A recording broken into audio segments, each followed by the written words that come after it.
Free hand writing শিখবো পানির মতো সহজ করে। চলুন দেখুন, তারা গৃহে প্রবেশ করলো আকস্মিকভাবে এবং বিস্ময়ের সাথে।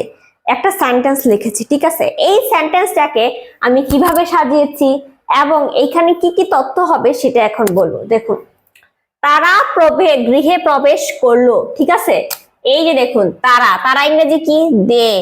গৃহে প্রবেশ করলো, তাহলে কি হলো? এই যে দা এন্টায়ার গৃহে, ঠিক আছে? প্রবেশ করলো, এই যে প্রবেশ করলো তার মানে কি? এই যে এন্টার্ড।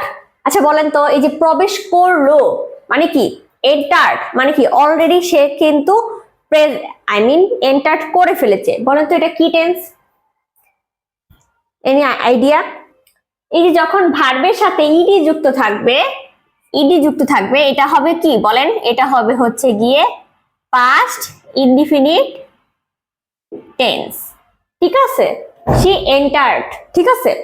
তো আবার দেখুন যে আকস্মিক ভাবে এবং বিস্ময়ের সাথে, ঠিক আছে? আকস্মিক ভাবে মানে কি? সাডেনলি এবং সারপ্রাইজিংলি মানে কি? বিস্ময়ের সাথে সে হচ্ছে কি প্রবেশ করলো। এইখানে একটা বিষয় আপনারা খেয়াল করুন, এই যে সাডেনলি লিখেছি না, এই যে সাডেনলি, এই যে এন্ড আছে না, এন্ড, যখন এন্ড দ্বারা একটা সেন্টেন্স, এন্ড এর আগে যখন হচ্ছে একটা অ্যাডভার্ব থাকবে বা হচ্ছে গিয়ে যে সেন্টেন্স থাকবে, সাধারণত এন্ড এর পরবর্তী সেন্টেন্সটা সেম ভাবেই সেম জিনিসই হবে। এইখানে দেখুন অ্যাডভার্ব বসেছে, এই যে এলওয়াই, সাডেনলি। এইখানেও সেম ভাবে সারপ্রাইজিংলি কি বসেছে? এলওয়াই। এটাকে কি বলে জানেন? প্যারালিজম, ঠিক আছে?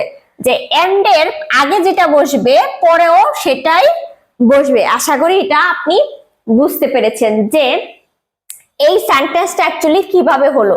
এটা হচ্ছে কি পাস্ট ইনডিফিনিট একটা সেন্টেন্স। সো ধন্যবাদ সবাইকে, দেখা হবে পরবর্তী ভিডিওতে। ততক্ষণ পর্যন্ত সবাই ভালো থাকবেন।